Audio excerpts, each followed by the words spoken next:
నమస్కారం, NXTG news కి స్వాగతం. ముందుగా హెడ్లైన్స్. తిరుమల శ్రీవారి ఆస్థలను కాపాడతాం, భక్తుల మనోభావాలను గౌరవిస్తాం, సీఎం చంద్రబాబు. గ్రేటర్ విశాఖ అభివృద్ధికి గ్రీన్ సిగ్నల్, 4 నెలల్లోనే నూతన మాస్టర్ ప్లాన్ వెల్లడించిన మంత్రి నారాయణ.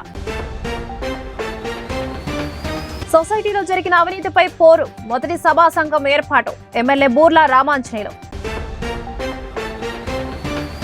గుంటూరు తాత్కాలిక మేయర్గా షేక్ సజిలా, నూతన మేయర్ ఎన్నిక జరిగే వరకు బాధ్యతల నిర్వహణ, ఆదేశాలు జారీ చేసిన రాష్ట్ర ప్రభుత్వం. ప్రతిరోజు ఎంతో మంది భక్తులు తిరుమలకు వస్తున్నారని, అన్నదానానికి చాలా మంది వితరణ ఇస్తున్నారని సీఎం చంద్రబాబు అన్నారు. మనవడు నారా దేవంశు జన్మదినాన్ని పురస్కరించుకుని కుటుంబ సభ్యులతో కలిసి చంద్రబాబు తిరుమల శ్రీవారిని దర్శించుకున్నారు. అనంతరం తరిగొండ వేగమాంబ సత్రంలో దేవంశు పేరుతో అన్నదానం నిర్వహించారు. చంద్రబాబు కుటుంబ సభ్యులు ప్రసాదాలు వడ్డించారు. అనంతరం చంద్రబాబు టీటీడీ అధికారులతో సమీక్ష నిర్వహించి మీడియాతో మాట్లాడారు. భక్తులకు ప్రసాదాలు వడ్డిస్తే వచ్చే తృప్తి వెలకట్టలేనిది. సమాజ హితం కోసం అందరూ పనిచేయాలి. 7 కొండలు వెంకటేశ్వర స్వామి సొంతం. ఈ 7 కొండల్లో ఎలాంటి అపవిత్ర కార్యక్రమాలు జరగకూడదు. నేనెప్పుడూ ప్రజాహితం కోసం పనిచేస్తా. తిరుమలలో పరిశుభ్రతకు ప్రథమ ప్రాధాన్యత ఇస్తున్నాం. రాష్ట్ర పునర్నిర్మాణాన్ని ఇక్కడి నుంచే ప్రారంభించాం. గతంలో ముంతాజ్ హోటల్కు ఇచ్చిన అనుమతులు రద్దు చేస్తున్నాం. 7 కొండలను ఆనుకొని ఎక్కడ కమర్షియలైజేషన్ ఉండకూడదు. వెంకటేశ్వర స్వామి ఆస్తులను కాపాడడమే మా లక్ష్యం. దేశవ్యాప్తంగా అన్ని రాష్ట్రాల రాజధానుల్లో వెంకటేశ్వర స్వామి ఆలయాలను కట్టాలని నిర్ణయం తీసుకున్నామని అన్నారు. ప్రభుత్వాన్ని చూశారు. 7 కొండలు ఆనుకొని ముంతాజ్ హోటల్కి అప్పట్లో పర్మిషన్ ఇచ్చారు, పేరు మార్చారు. అయినా కూడా నేను వారికి చెప్పింది, ఇక్కడ మీకు ఇవ్వలేము. ముంతాజ్ హోటల్స్ 20 ఎకరాలు, MRKR construction industries private limited 5 ఎకరాలు ఇచ్చారు. ఈ 35.32 క్యాన్సిల్ చేస్తున్నాం. 7 కొండలు ఆనుకొని ఎలాంటి కమర్షియలైజేషన్ గానీ అపవిత్రం చేసే కార్యక్రమాలు ఎక్కడా ఉండడానికి వీల్లేదు. ఓబ్రాయ్ హోటల్స్ చాలా హోటల్స్ కడుతున్నారు. వాళ్ళు ఒక స్టేజ్ లో మేము వెజిటేరియనే పెడతామని కూడా ముందుకొచ్చారు. అయినా కూడా నేను చెప్పింది, ఈ ప్రిమిసెస్ లో మాత్రం ఎవ్వరూ ప్రైవేట్ వ్యక్తులు ఉండడానికి వీల్లేదు. అవసరమైతే ఆల్టర్నేటివ్ ల్యాండ్ ఇస్తామని చెప్పాం. దాన్ని కూడా వాళ్ళు ఒప్పుకున్నారు. రోడ్డు ఆ పక్క ఇస్తాం తప్ప ఈ పక్క ఎక్కడ ఇవ్వం. We are very clear. అది వాళ్ళతో మాట్లాడి టీటీడీ సార్ట్అవుట్ చేస్తారు. వెంకటేశ్వర స్వామి దేవాలయంలో పనిచేసే వ్యక్తులు ఓన్లీ హిందూస్ గానే ఉండాలి. ఎవరైనా క్రిస్టియన్స్ గానీ ఇతర మతస్థులు ఉంటే వాళ్ళందరికీ ఎవరిని మనోభావాలు దెబ్బతినకుండా గౌరవప్రదంగా వాళ్ళు రీహాబిలిటేట్ చేస్తాం. క్రిస్టియన్ ఆర్గనైజేషన్స్ గానీ ముస్లిం ఆర్గనైజేషన్స్ ఉంటే అక్కడ కూడా హిందూస్ పనిచేయకూడదు అనుకున్నప్పుడు అక్కడ కూడా పనిచేయకుండా వాళ్ళ మనోభావాలు కాపాడతాం. Including board members, management, everybody. వీలైతే మీరు వెంకటేశ్వర స్వామి పవిత్రత కాపాడడానికి ఇంకొక అడుగు ముందుకెళ్ళండి. వీలు కాకపోతే మీరు మీ పని చేయండి. కానీ అపచారం జరిగే పరిస్థితి గానీ, అపవిత్రం చేసే పరిస్థితి గానీ, మీ వ్యక్తిగత ప్రయోజనాలు చేసుకోవడం గానీ ఇక్కడ జరగకూడదని చాలా స్పష్టంగా చెప్పాను. దేవస్థానంలో కూడా అప్పుడప్పుడు కొంతమంది విపరీతమైన శక్తులు కొంతమంది వచ్చి విపరీతమైన బుద్ధి ప్రవర్తిస్తున్నారు. అవి కూడా కంట్రోల్ చేయాలి. That is the last day అనే మెసేజ్ ఇవ్వాల్సిన అవసరం ఉంది. Will control everything. మానవ సేవ కోసం 2 కార్యక్రమాలు చేశాం. అన్నదానం, అది అయిన తర్వాత ప్రాణదానం. 3వది మాధవ సేవ కోసం ఈరోజు ఆలయ నిర్మాణాలకి ఫండ్ కూడా మిమ్మల్ని చేస్తాం. వెంకటేశ్వర స్వామి ఆలయ నిర్మాణాలకి ఒక ట్రస్ట్ క్రియేట్ చేస్తాం, ఫండ్ క్రియేట్ చేస్తాం. ఎవరన్నా ఇవ్వాలనుకుంటే నేరుగా ఇవ్వచ్చు. శ్రీవారి నుంచి వచ్చిన డబ్బులు కూడా ఆ ట్రస్ట్ లో పెట్టి పగడ్బందీగా మొత్తం టెంపుల్స్ నిర్మాణానికి.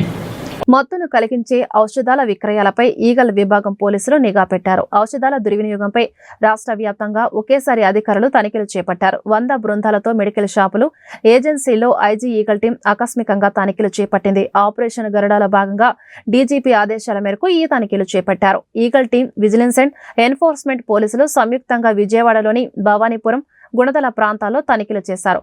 సైకోటిక్ మెడిసిన్ ను వైద్యుల ప్రిస్క్రిప్షన్ లేకుండా విక్రయిస్తే చర్యలు తీసుకుంటామని ఈగల్ విభాగాధిపతి ఆకే రవికృష్ణ హెచ్చరించారు. ఆల్ట్రాజోల్ ను, ట్రెమడాల్ లాంటి సైకోటిక్ మెడిసిన్ ను అనాధికారికంగా విక్రయిస్తున్న సమాచారంతో ఈ దాడులు నిర్వహించారు.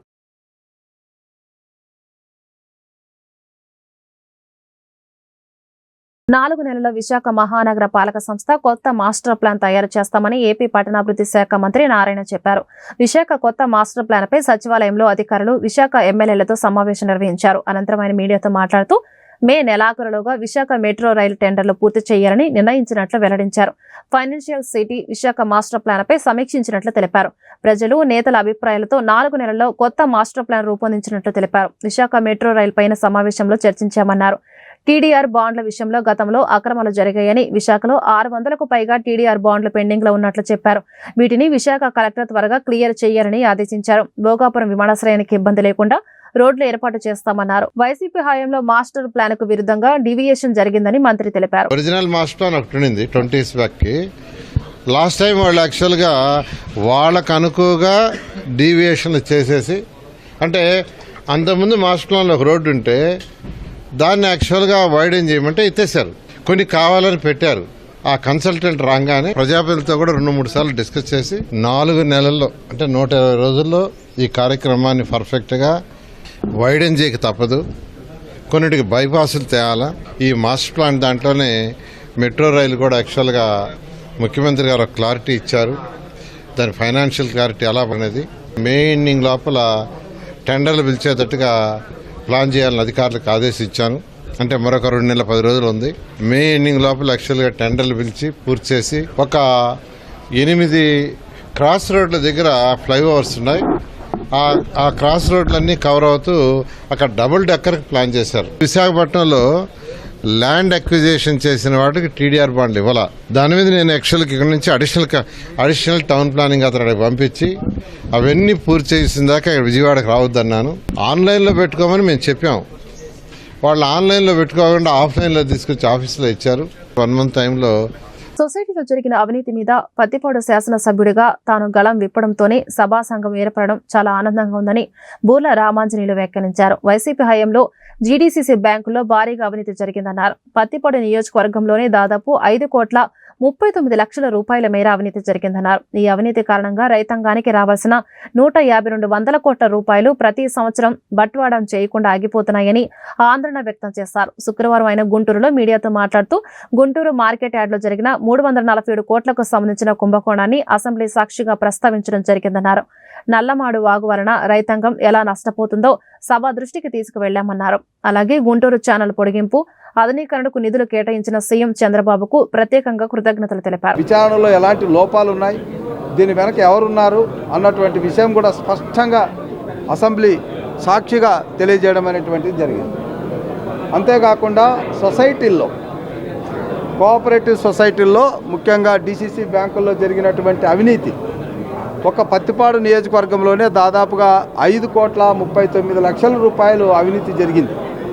ఈ అవినీతికి కారణమైనటువంటి వాళ్ళని శిక్షించాలని, ఇలాంటి అవినీతి కార్యక్రమాలు ముందుగా ఇంకా ఇక నుంచి జరగకూడదని, ఈ కార్యక్రమాలు ఇలా జరగడం వల్ల రైతాంగానికి రావాల్సిన దాదాపుగా 150-200 కోట్ల రూపాయలు ప్రతి సంవత్సరం పట్వాడా చేయకుండా ఆగిపోతున్నాయన్నటువంటి విషయాన్ని సభ దృష్టికి తీసుకురావడం జరిగింది. సభ స్పందించింది. ఇది ఒక స్టేట్ సమస్యగా భావించి సభా సంఘం నియమించడం అనేది మొట్టమొదట జరిగింది. అంటే ఇంతవరకు సభా సంఘం ఈ 1 year 9 నెలల్లో ఏ కార్యక్రమం మీద, ఏ ఇష్యూ మీద నియమించబడలే. కానీ సొసైటీల్లో జరిగినటువంటి అవినీతి మీద పత్తిపాడు శాసనసభ్యుడిగా నేను గళం విప్పడంతో సభా సంఘం ఏర్పడడం నాకు చాలా ఆనందంగా ఉంది. ఇదే కాకుండా గుంటూరు సంబంధించి old Madras road expansion PP మోడ్లో చేయాలని, అదేవిధంగా అక్కడ ఎకనామిక్ జోన్ ఏర్పాటు చేయాలని, మరి అంతేకాకుండా ఈ రోడ్లు ముఖ్యంగా గుంటూరు రూరల్కి, గుంటూరు అర్బన్కి నిధులు మంజూరు చేసే విషయంలో ఇంతవరకు ఉన్నటువంటి సిఎఫ్ఎంఎస్ సిస్టాన్ని తొలగించడానికి గట్టిగా కృషి చేశాము. దానికి పురపాలక శాఖ మంత్రులు కూడా ఆ సిఎఫ్ఎంఎస్ సిస్టమ్ తొలగించడంతో మన గుంటూరు కార్పొరేషన్కి ప్రతి సంవత్సరం 400 నుంచి 500 కోట్ల రూపాయలు డబ్బులు వస్తాయి. దాంతో మనము పుష్కలంగా పనులు చేసుకోవచ్చు. కాబట్టి ఇక్కడ నుంచి గుంటూరు అర్బన్లో కానీ రూరల్లో కానీ, ఎందుకంటే మాకు రూరల్ 11 గ్రామాలు కూడా పట్టణానికి దగ్గరగా ఉన్నాయి కాబట్టి వాటికి కూడా అన్ని రకాలుగా సమకూర్చాలి. కాబట్టి వీటన్నిటికి సంబంధించి నిధుల విషయంలో ఇక్కడ డోకా లేదు. ఖచ్చితంగా అభివృద్ధి కార్యక్రమాలు చేసుకుంటాం. సీఎం రిలీఫ్ ఫండ్ మాటే వైసీపీ పాలనలో మర్చిపోయామని పత్తిపాడు ఎమ్మెల్యే బూర్ల రామాంజనేయులు ఆరోపించారు. కూటమి ప్రభుత్వ పాలనలో ఈ పథకం ద్వారా అర్హులైన ప్రతి లబ్ధిదారుడికి చెక్కులు అందుతున్నాయని పేర్కొన్నారు. పత్తిపాడు నియోజకవర్గంలో 6 నెలల కాలంలో 123 చెక్కుల ద్వారా 1,62,78,000 రూపాయలు పంపిణీ చేయడం జరిగిందన్నారు. శుక్రవారం గుంటూరు జిల్లా టీడీపీ కార్యాలయంలో Pattipadu MLA Burla Ramanjaneyulu CM relief fund ద్వారా 40 మంది లబ్ధిదారులకు 28 లక్షల రూపాయల చెక్కులు పంపిణీ చేశారు. ఈ సందర్భంగా ఎమ్మెల్యే మీడియాతో మాట్లాడుతూ ఈ పథకం లబ్ధిదారుల కోసం తమ కార్యాలయంలో ప్రత్యేక సిబ్బందిని నియమించడం జరిగిందన్నారు. పేదలకు న్యాయం చేయనే కారణంతోనే ఈ కార్యక్రమం చేపట్టామన్నారు. ఈ కార్యక్రమంలో కూటమి నాయకులు పాల్గొన్నారు.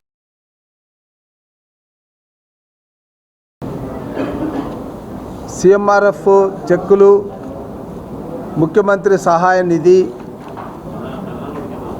ఇదంతా కూడా గత 5 సంవత్సరాలు వైసీపీ పాలనలో మర్చిపోయాం. సీఎం రిలీఫ్ అనేటువంటి పదమే మనం మర్చిపోయేటటువంటి పరిస్థితులు వైసీపీ ప్రభుత్వం కల్పించింది. అయితే చంద్రబాబు నాయుడు గారు నాయకత్వంలో తిరిగి కూటమి ప్రభుత్వం ఏర్పడింది. పవన్ కళ్యాణ్ గారు, అటు మోడీ గారు అందరూ కలిసి ఈ కూటమి ప్రభుత్వాన్ని నడుపుతున్నటువంటి సందర్భంగా ఆల్మోస్ట్ ప్రతి 15 రోజులకు ఒక మారు చెక్కులు రావడం అనేటువంటిది మనం చూస్తున్నాం.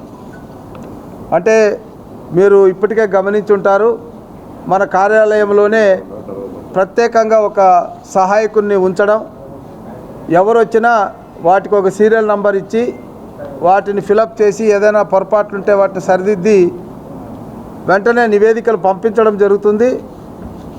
అభ్యర్థులు ఎక్కడ కూడా సీఎం ఆఫీస్కి కానీ, సెక్రటరియట్కి కానీ, లేదా ఏ అధికారి దగ్గరికి వెళ్ళాల్సినటువంటి అవసరం లేకుండా చెక్కులకు మాత్రమే పిలిపించడం జరుగుతుంది. ఈరోజు కూడా 40 చెక్కులు ఈరోజు ఇవ్వడం జరుగుతుంది.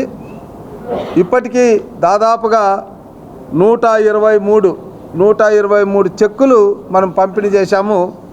1,62,78,000 రూపాయలు. అంటే కేవలం మొదటి 3 నెలల్లో CMRF స్టార్ట్ కాలేదు, 6 నెలల్లోనే మనం దాదాపుగా 123 మందికి, అంటే ఎవరు వచ్చినా వాళ్ళ అర్హతను బట్టి డబ్బులు ఇవ్వడం అనేటువంటిది జరుగుతుంది.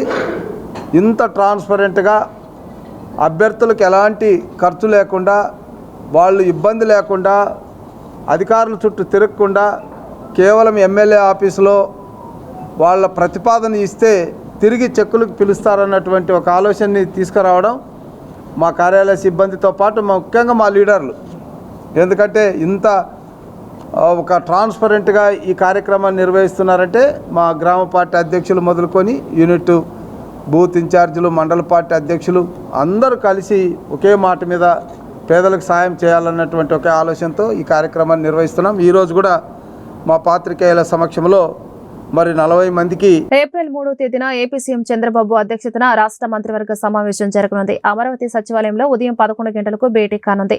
ఈ సమావేశంలో ప్రతిపాదించే అంశాలను మార్చి 27వ తేదీలోగా పంపాలని ప్రభుత్వ శాఖలకు ఆదేశాలు జారీ చేశారు. చంద్రబాబుతోనే ఎస్సీల అభివృద్ధి సాధ్యమని మాదిగ కార్పొరేషన్ చైర్పర్సన్ ఉండవల్లి శ్రీదేవి అన్నారు. గుంటూరులోని ఎస్సీ కార్పొరేషన్లో ఏర్పాటు చేసిన మీడియా సమావేశంలో ఆమె మాట్లాడారు. గత ప్రభుత్వం 27 ఎస్సీ స్కీములను ఎత్తివేసిందని మండిపడ్డారు. చైర్మన్ కు, డైరెక్టర్లకు, లబ్ధిదారులకు ₹1 కేటాయించలేదన్నారు. చంద్రబాబు నాయుడు అధికారంలోకి వచ్చిన తర్వాత యువతకు లబ్ధి చేకూరే విధంగా ఎస్సీ కార్పొరేషన్ ద్వారా 5,000 ఆటోలను అందించనున్నట్టు తెలిపారు. ఉన్నతి పథకం ద్వారా ఒక్కో యూనిట్కు ₹2,83,00,000 అందిస్తామని చెప్పారు. ఎస్సీ కార్పొరేషన్కి చంద్రబాబు నాయుడు గారు నిధులు ఇవ్వడం మనం గమనించాం. ఈరోజు కనుక మనం గమనిస్తే ఇక్కడున్న షాపింగ్ కాంప్లెక్స్ గుంటూరు కానివ్వండి, గుంటూరులో ఆల్మోస్ట్ యూ హ్యావ్ 114 అండ్ పల్నాడులో 181. అంటే ఈ టోటల్గా వీటికి గుంటూరుకి సంబంధించి 41 లక్షలు అండ్ పల్నాడుకు వచ్చి 80 లక్షల పైన టోటల్గా 1,20,00,000 ఇచ్చారు. మరి దీనికి రినోవేషన్ ప్లాన్స్తో మనము చాలా కూడా వీఆర్ ఎంకరేజింగ్ ద పబ్లిక్, అంటే చాలామంది పార్టిసిపేట్ చేయాలి. షాప్స్ అయితే ఏదైతే ఉన్నాయో ఎస్సీస్ అంటే సివిల్ హౌస్లో ఉన్న ప్లేసెస్లో ఉంటారో, శుచి శుభ్రం లేదు, అలా కాకుండా మన ప్రైవేట్ కాంప్లెక్సెస్ ఎలా ఉంటాయో అదే మాదిరిగా ఈ యొక్క 1,20,00,000తో మనము షాపింగ్ కాంప్లెక్స్ని రెనోవేట్ చేయబోతున్నాం. అది కూడా అమౌంట్ త్వరలో శాంక్షన్ కాబోతుంది. ఇంకా మీరు కనుక మీకు ఆల్మోస్ట్ 23 షాప్స్ ఉన్నాయి, అవన్నీ కూడా కొలాప్స్ అయిపోయి సివిల్ హౌస్లో ఉన్నాయి, అక్కడ అసలు షాప్సే లేవు. సో వాటిని ఇంతవరకు గత ప్రభుత్వం ఏమీ చేయలేదు. కానీ ఇప్పుడు మేము అక్కడ షాపింగ్ కాంప్లెక్స్ ఒకటి నిర్మించి, మరి ఇప్పుడు చాలామంది కూడా తాలూకా దగ్గర షాప్స్ పోయినాయని చెప్తున్నారు. ఆల్మోస్ట్ ఒక 23 నుంచి 25 వరకు. వాళ్ళకు కూడా మరి ఫస్ట్ ఫ్లోర్ సెకండ్ ఫ్లోర్ ఏమైనా వేసి ఇద్దరికి కాంపన్సేట్ ఏమైనా చేయాలని ఆలోచిస్తున్నాం. మరి ఉమెన్స్ డే అంటే ఏంటి మీ అందరికీ తెలుసు. అంటే మహిళలంటే వంటింటి కుందేళ్ళు, వాళ్ళ ఆర్థికంగా అంతా కూడా మగవాళ్ళ మీద ఆధారపడాలని కాకుండా చంద్రబాబు నాయుడు గారు మహిళలకి డోక్రా రుణాలు ఎలా ఇచ్చారు, మహిళల్ని ఏ విధంగా వాళ్ళ కాళ్ళ మీద నిలబడేట్టు చేశారు మీ అందరికీ తెలుసు. అందులోనే భాగంగా ఇప్పుడు ఉన్నతి పథకంలో ఉమెన్స్ డే రోజు ఆ స్కీమ్స్ అన్నీ కూడా మనము ఆల్రెడీ దీని గురించి వీ హ్యావ్ డిక్లేర్ చేశారు. ఆ ఉన్నతి పథకంలో యూనిట్స్ 160 ఉంటే దానికి 2,83,00,000 శాంక్షన్ చేసేసారు. మళ్ళీ మీకు ఇంకొక గుడ్ న్యూస్ ఏంటంటే 341 కోట్లు మనకి ఎస్సీ కార్పొరేషన్కి శాంక్షన్ అయింది. అది ఫైనాన్స్ స్టేట్లో ఉంది. త్వరలో ఈ మార్చ్ ఎండింగ్ కల్లా ఫైనాన్స్ డిపార్ట్మెంట్ దగ్గర నుంచి మనకు ఉంటుంది. దానికి యాక్షన్ ప్లాన్ కూడా మొన్ననే మేము రెడీ చేయడం జరిగింది. ఈ యాక్షన్ ప్లాన్లో గత ప్రభుత్వం కనీసం ఒక కారు కానీ ఒక ఆటో కానీ ఎవరైనా ఇచ్చారమ్మా? మీకు ఇచ్చిన దాఖలే లేదు. కానీ ఈరోజు మరి ప్రతి ఒక్క యువతకి వాళ్ళ ఆర్థికంగా 5,000 పైన ఆటోలు ఇవ్వబోతున్నాం. అంటే ఏంటి, ఒక 5,000 మంది వాళ్ళ జీవనం సాగిస్తారు. కొంతమంది కార్లు ఇవ్వబోతున్నాం, అంటే ఇన్నోవా కార్లు కాకపోయినా స్విఫ్ట్ డిజైర్స్. సో ఇలాంటి ఏంటంటే వాళ్ళు క్యాబ్స్, ఓలా క్యాబ్స్ పెట్టుకొని వాళ్ళ జీవనోపాధిని వాళ్ళు కొనసాగిస్తారు. కాకపోతే ఈరోజు నిరుద్యోగులు అయిపోయి చాలామంది అసలు ఇప్పుడు ఈ కూటమి ప్రభుత్వం వచ్చిన దగ్గర నుంచి ఎప్పుడెప్పుడు మనకు ఉద్యోగాలు వస్తాయా అని ఎదురు చూస్తున్నారు. గుంటూరు నగరపాలక సంస్థ తాత్కాలిక మేయర్గా డిప్యూటీ మేయర్ షేక్ సజిలా బాధ్యతలు స్వీకరించారు. నూతన మేయర్ ఎన్నిక జరిగే వరకు మేయర్గా ఆమె కొనసాగనున్నారు. ఈ మేరకు రాష్ట్ర ప్రభుత్వం ఉత్తర్వులు జారీ చేసింది. శుక్రవారం సాయంత్రం 6 గంటలకు గుంటూరు కార్పొరేషన్ కార్యాలయం మేయర్ ఛాంబర్లో షేక్ సజిలా బాధ్యతలు స్వీకరించారు. అనంతరం ఆమె మీడియాతో మాట్లాడుతూ రాష్ట్ర ప్రభుత్వం ఆదేశాల మేరకు తన బాధ్యతను సమర్థవంతంగా నిర్వహిస్తామని వివరించారు.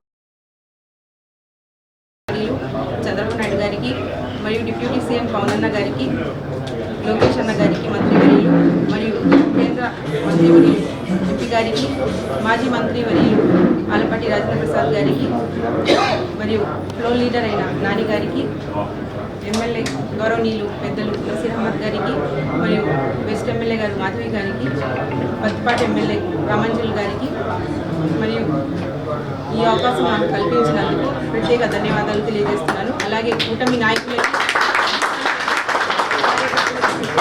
ప్రత్యేక అభినందనలు తెలియజేస్తున్నాను. ఈ యొక్క గుంటూరు నగర ఇన్ఛార్జ్ మేయర్గా ఈ యొక్క బాధ్యతను తీసుకున్న నేను గుంటూరు నగర అభివృద్ధి కోసం కృషి చేస్తానని, గుంటూరు నగర ప్రజలకి ఏ ఇబ్బంది రాకుండా ఇటు శానిటేషన్ కానివ్వండి, వాటర్ సమస్య కానివ్వండి, అండర్ ట్రైన్ సమస్య కానివ్వండి, ప్రతి ఒక్క సమస్య కూడా గుంటూరు నగర ప్రజలకి ఏ సమస్య రాకుండా పెద్దల సహాయ సహకారంతో నేను అందరికీ అందుబాటులో ఉంటానని, నాకు ప్రత్యేకంగా ఈ యొక్క అవకాశం కల్పించిన ప్రతి ఒక్కరికి పేరు పేరున ధన్యవాదాలు తెలియజేస్తాను. వార్తలు ముగించే ముందు హెడ్లైన్స్ మరొకసారి. తిరుమల శ్రీవారి ఆస్తులను కాపాడతాం, భక్తుల మనోభావాలను గౌరవిస్తాం, సీఎం చంద్రబాబు. గ్రేటర్ విశాఖ అభివృద్ధికి గ్రీన్ సిగ్నల్, 4 నెలల్లోనే నూతన మాస్టర్ ప్లాన్ వెల్లడించిన మంత్రి నారాయణ. సొసైటీలో జరిగిన అవినీతిపై పోరు, మొదటి సభా సంఘం ఏర్పాటు, ఎమ్మెల్యే బూర్లా రామాంజనేయులు. గుంటూరు తాత్కాలిక మేయర్గా షేక్ సజిలా, నూతన మేయర్ ఎన్నిక జరిగే వరకు బాధ్యతల నిర్వహణ, ఆదేశాలు జారీ చేసిన రాష్ట్ర ప్రభుత్వం. ఈ వార్త ఇంతటితో సమాప్తం. నమస్కారం.